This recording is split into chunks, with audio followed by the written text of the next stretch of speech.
Welcome to Colonize the Ocean podcast, where we discuss oceanic colonization, exploration, and education with your hosts Adam Jewell and Brendan Traxler.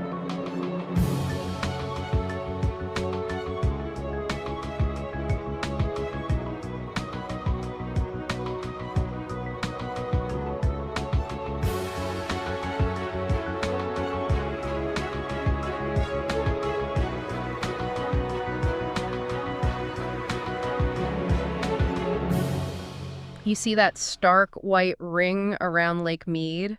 It's really more than just a low water line, isn't it? Oh, absolutely. It's like this visual punch in the gut, a real reminder of this water crisis that, well, it echoes through history. It really does. I mean, you think of the ancestral Pueblones, the Ming Dynasty, even something like the Dust Bowl. These were all societies just wrestling with the brutal results of drought. Yeah, facing the same fundamental problem. And now, with climate change just throwing fuel on the fire, these droughts, these shortages, they're becoming alarmingly frequent and more intense, too. Definitely intensifying. It really makes you wonder about, well, the long-term solutions for something as basic as having enough water to drink. It does. And, for a lot of coastal communities, the go-to solution has become desalination, specifically reverse osmosis, or RO. Right, RO. The core idea is actually quite elegant in a way. Yeah. You take salt water, apply really high pressure, and force it through this special semi-permeable membrane. So it lets water through but blocks the salt.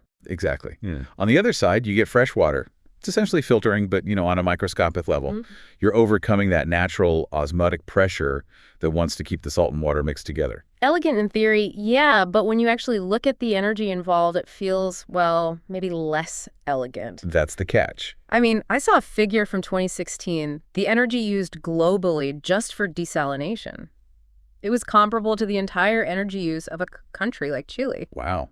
That puts it in perspective. And the vast majority of that power, burning fossil fuels, which means a pretty significant carbon footprint. CO2, nitrogen, and sulfur dioxides, particulates. All the usual suspects. We're talking, 76 million tons of CO2 back in 2016 alone? And the projections, they suggest that could triple by 2040. Triple, yeah, absolutely. And then you've got the other big issue, the byproduct, brine. Ah, the brine. Right. Super salty water left over. It's not just super salty, though. It's often this cocktail of chemicals, stuff used in the pre-treatment process to keep those delicate membranes from getting fouled up. Okay, so what happens with that?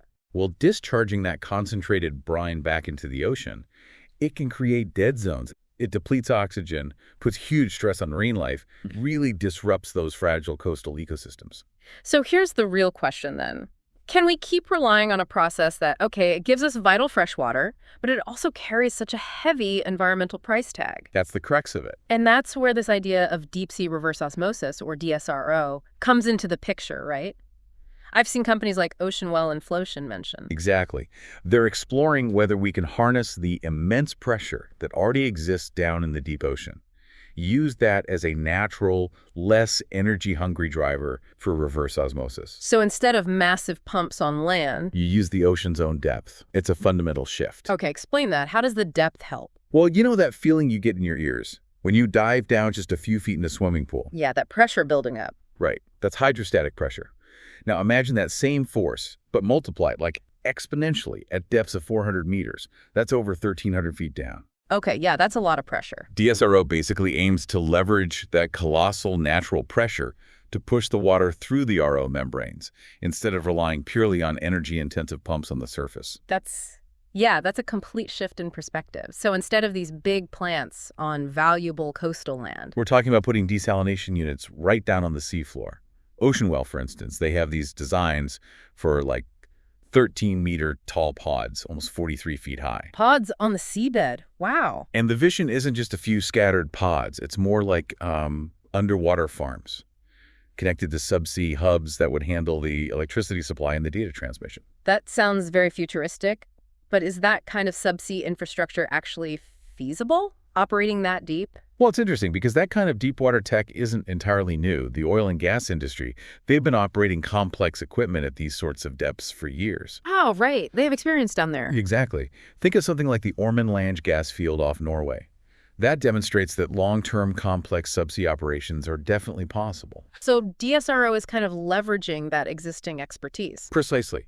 You have companies like F-Subsea in Norway. They've got a long track record building and maintaining equipment that can handle those extreme Right. underwater conditions. And Flotion actually spun out from F-Subsea. Okay. So Flotion is specifically taking that deep-sea engineering know-how and applying it directly to this challenge of making freshwater more sustainably. Okay, so we tap into this massive natural pressure deep underwater. What does that actually mean in terms of benefits? What are the advantages? Well, the potential is really exciting. First off, the energy savings. Estimates suggest DSRO could slash energy consumption by around 40%. 40%, that's huge. Yeah, bringing it down to maybe 1.7 to 2.1 kilowatt hours per cubic meter of fresh water. Yeah. Compare that to traditional RO, which is usually around 3 kilowatt hours, sometimes more. Okay, how does it save that much energy? What's the mechanism? The key difference is how the pressure is used. Instead of just pushing really hard against the concentrated saltwater side, DSRO systems can also focus on creating suction, sort of pulling the fresh water through the membrane once it crosses over. Ah, pulling instead of just pushing. Right. And generally, pulling water requires less energy than forcing it under extremely high pressure. This lower energy demand, well, it has big implications for cutting our reliance on fossil fuels and maybe even lowering the cost of desalinated water eventually. Less energy is definitely a major plus. What about the physical space these plants need? You mentioned avoiding coastal land. Exactly. Coastal land is incredibly valuable, often densely populated. Oh. Moving the whole desalination process offshore could mean a dramatic reduction in the land footprint, How dramatic. potentially by 80 to 95%. Think about that for places like Los Angeles, where Ocean Well is actually working with the Las Virgenes Municipal Water District, Yeah, space is tight there. or for island nations, places like the Maldives, where land itself is just scarce. This space saving is a really significant advantage. Okay, energy savings, smaller land footprint. What about the brine? That super salty discharge that worries environmentalists. How does DSRO handle that differently? That's another key area where DSRO aims for a more, let's say, environmentally conscious approach. Because the deep sea pressure is just readily available, these systems don't necessarily need to squeeze every last drop of fresh water out of the seawater they take in. So they don't concentrate the brine as much. Exactly. Ocean Well describes their process as sipping the salt water. They return a much larger percentage of the water they take, in maybe 85 to 95%, back to the ocean. And that returned water only has a slight increase in salinity compared to the surrounding deep water. Okay, so it's less concentrated, but you still have to release it somewhere. Right. Their proposed method involves pumping the slightly saltier water up to a higher point in the water column, maybe not all the way to the surface, but higher up where natural ocean currents are stronger. Ah, so the currents help disperse it more effectively. That's the idea, Yeah. to minimize the kind of localized impact you get from discharging highly concentrated brine near the sensitive coastal zones. Much more diluted return, dispersed better. That makes sense. What about all those chemicals, the ones used to pre-treat the water in traditional RO plants? Do they still end up in the ocean with DSRO? This could be another potential game changer. Deep sea RO might significantly reduce or maybe even eliminate the need for many of those harsh pretreatment chemicals. Really? Why is that? Well, think about why land-based RO uses them. You've got plastic filters, biocides like chlorine, neutralizers, pH adjusters, scale inhibitors, Yeah. all to stop microorganisms, algae, and minerals from clogging or fouling the membranes. Right, it keeps the membranes working longer. For the deep ocean environment, down in what they call the twilight zone, it's very different. It's dark, it's cold, there's low oxygen, there's just far less microbial life and potential for algae growth compared to surface waters. Ah, so the intake water is naturally cleaner in a way. Cleaner in terms of biofouling potential, yes. So the thinking is that the membranes in a DSRO system might just stay cleaner for longer without needing all those intensive chemical treatments. Which means fewer chemicals being discharged back into the ocean. That's a clear win for the marine environment. Definitely. Avoiding the discharge of chlorine, bisulfite, and other chemicals would be a big plus. But what about taking in marine life itself? Even if there's less life down there, you're still sucking in water. Is there a risk of harming organisms? That's a valid concern. Ocean Well is addressing this with something they call a catch-and-release intake system. Catch and release. How does that work underwater? Their design apparently incorporates a series of progressively finer filters. The idea is that larger organisms are screened out first, then smaller ones. And crucially, They plan flushing mechanisms designed to gently remove any captured organisms like plankton or larvae and return them unharmed to the surrounding water. So it's trying to minimize harm to the critters and keep the filters clear. Exactly. It serves both purposes, protecting marine life and also helping to prevent the system from clogging up, which extends the life of the filters and membranes. Okay, look, it all sounds very promising on paper. Energy savings, less land use, gentler brine discharge, maybe fewer chemicals.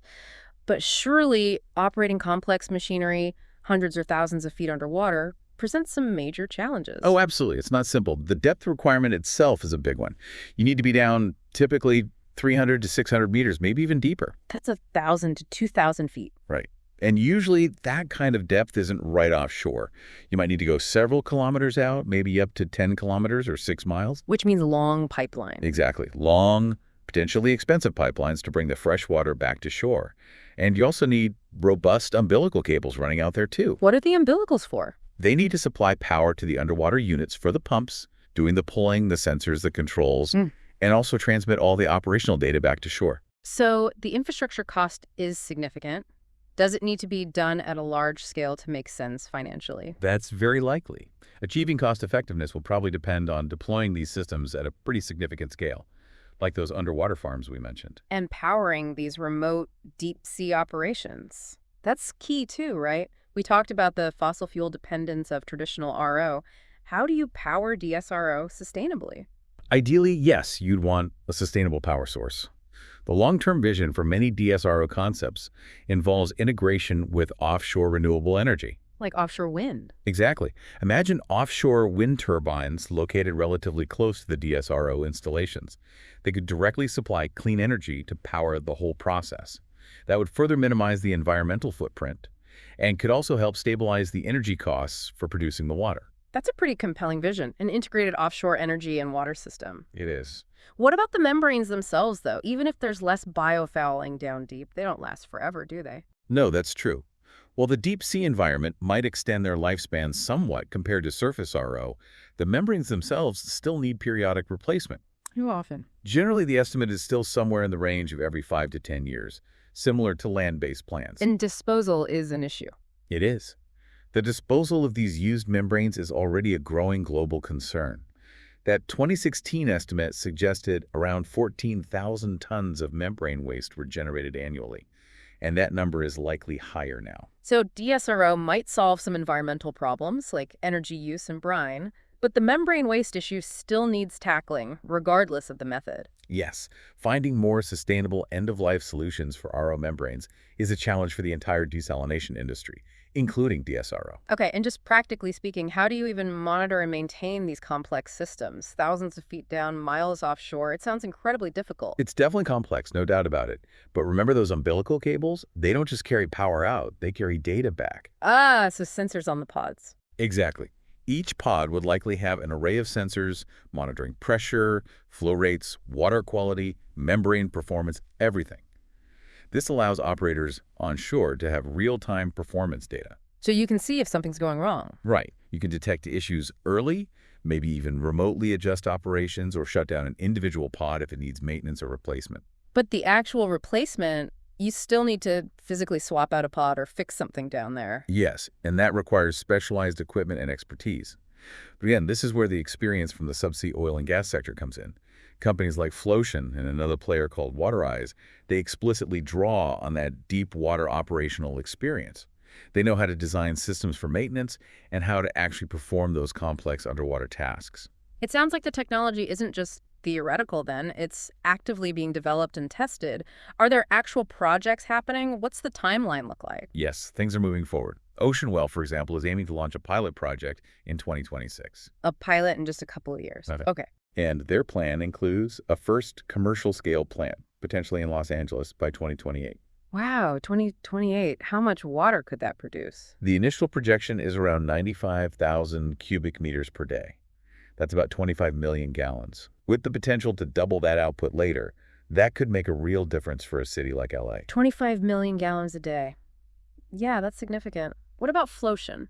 Flotion has actually already completed a successful 4-month pilot demonstration of their DSRO tech at depth. So they've proven the concept works underwater for an extended period. Okay, they're a step ahead on the pilot front then. Seems like it. And they're now moving towards building a larger commercial demonstration plant.